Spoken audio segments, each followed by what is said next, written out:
Пошло. Всё, снимаем источник Южной Осетии.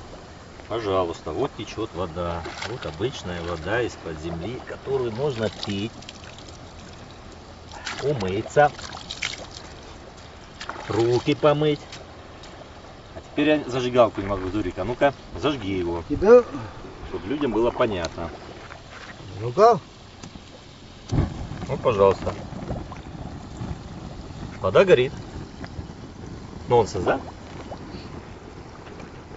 Этому есть научное Можно, объяснение. пожалуйста, камушки поставить, сюда казан и вари хоть супчик, хоть что хочешь, хоть барана плов. вари, хоть плов вари.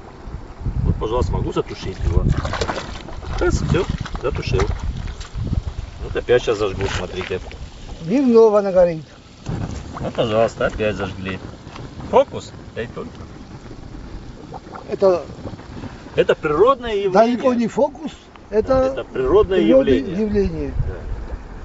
То на самом деле существует в природе. Это в Южной Осетии, в Цинвале, в пригородах Цинвали. В окрестностях. Да, в окрестностях. Кто не верит, вот вам воочию. Пожалуйста, могу. Вот, пожалуйста, видите, раз И не горит. и не горит. Вот Но опять стоит загорается. поднести искру, и она И загорается. опять загорается.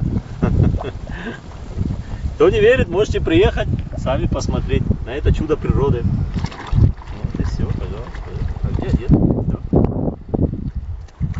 Вот он течет в эту ванну, там детишки купаются, взрослые.